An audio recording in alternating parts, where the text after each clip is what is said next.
my dad. He was just in prison when I was a little kid. Like even when I was first born, he barely saw me.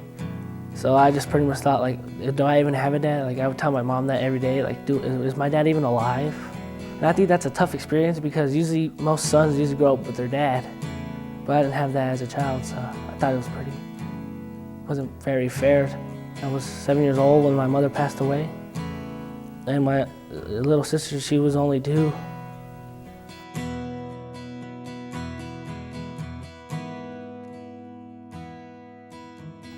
My first experience with the Boys and Girls Club was when I was 4 years old. I grew up with a family of 5 and we were below the poverty level. You would see my family struggle to put food on the table for all of us, so sometimes you would see them not eat, which they didn't think we were paying attention, and we would eat. Also with taking care of siblings. I was 8 years old, babysitting my brother and my baby sister. I learned how to clean by the time I was 8. I learned how to change diapers by the time I was 8.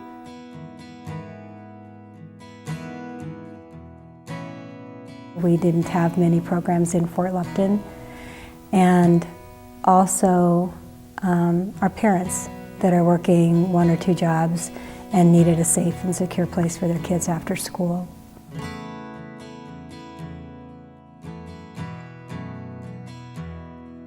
It'd be scary to think of us not have that service. He would spend 30 or 40 minutes on a bus instead of spending that time doing something valuable like the Boys and Girls Club.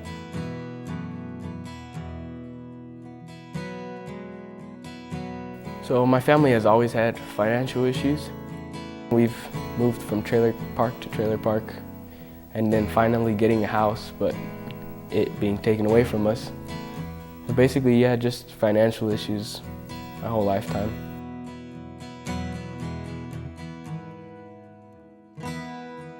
My mom and my dad were married till I was 7, and then they divorced. And my mom became a single mom. My mom went through a tough time. I had to step up and take a lot of responsibilities. The day came that we went homeless. My heart broke. I couldn't really cry. My heart was frozen.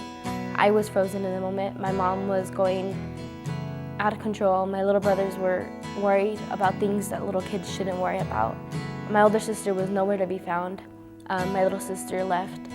My uncles were complete jerks about everything that was happening. My grandpa shut the door on my mom.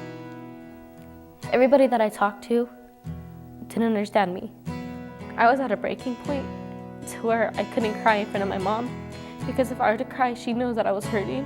And that was just gonna break her heart even more because I'm basically the strongest one out of my sisters. I went to club and I talked to Gavin and I talked to Travis and I let them know what was happening. I had to take my brothers there because my mom wanted them to go somewhere until the nighttime came.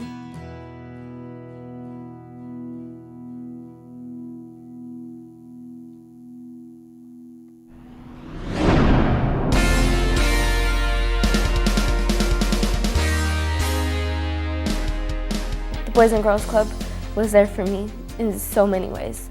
My mom was barely learning how to be a mom again. My sisters and I were barely learning how to be a family again.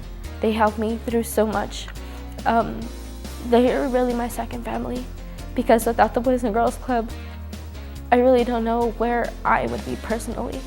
They're like my second family that I've never had. Like people I could talk to. Staff helped me get through this with my anger and my hopelessness. Was able to talk to me about it because I didn't have nobody to talk to about it, especially like a man staff because I didn't have any older brother or I didn't have a dad. We particularly chose Boys and Girls Club because of the reputation that it has and because of the outcomes that it has. We didn't want just after school activities, we wanted opportunities for our kids to develop leadership. It's a safe place for him to grow and mature and develop.